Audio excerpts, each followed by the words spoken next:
Sa Lord, alam niyo ang sake na lang ngayon, ang church ng ating Panginoon. Amen. Ang sake na lang mga kapatid, kung tayo susunod sa kalooban ng Panginoon, kung tayo mamuhay na may kabanalan. Bakit ko pinapakita ang mga bagay nito? Para maging handa po tayo mga kapatid ko. Kasi darating din yan dito mga kapatid. Wala po, hallelujah, makakaligtas yan darating. Kaya kung tayo safe, nasa kamay ng Panginoon, hindi tayo lumabas sa kanyang kalooban, nabuhay tayo sa kanyang kalooban mga kapatid ko. Wala tayong dapat ikatakot mga kapatid sa harapan ng ating Panginoon. Maghihanda lang daw po tayo palagi kasi ito na yung end of days or the day is coming mga kapatid ko. Hallelujah! Ang Panginoon darating na katulad sa isang magnanakaw.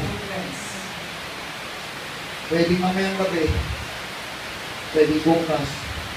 Kaya dapat maging mapagbantay tayo. Ano pa ba ngayon ang ating dapat gawin? Maghihanda po tayo. Everybody say amen.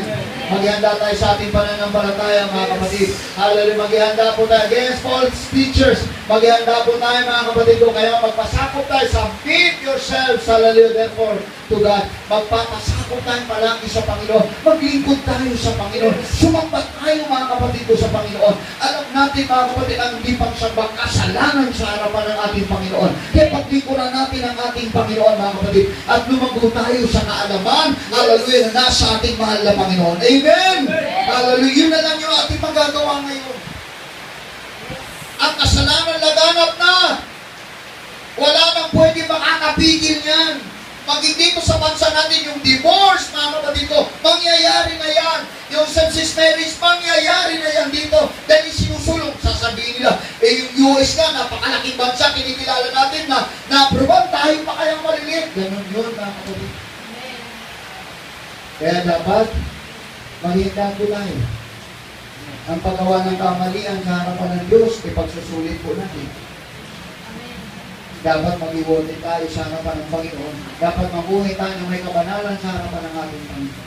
Bantayan mo ang iyong soul spirit. Bantayan mo mga kapatid ko. Walang kwenta ang katawan, hallelujah, without the soul and the spirit.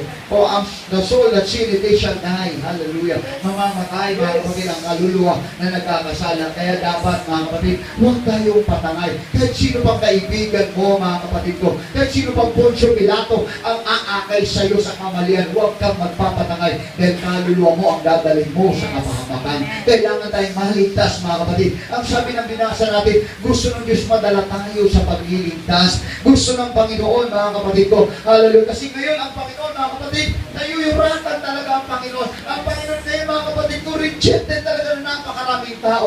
Kaya nga, naghihintay siya sa iyong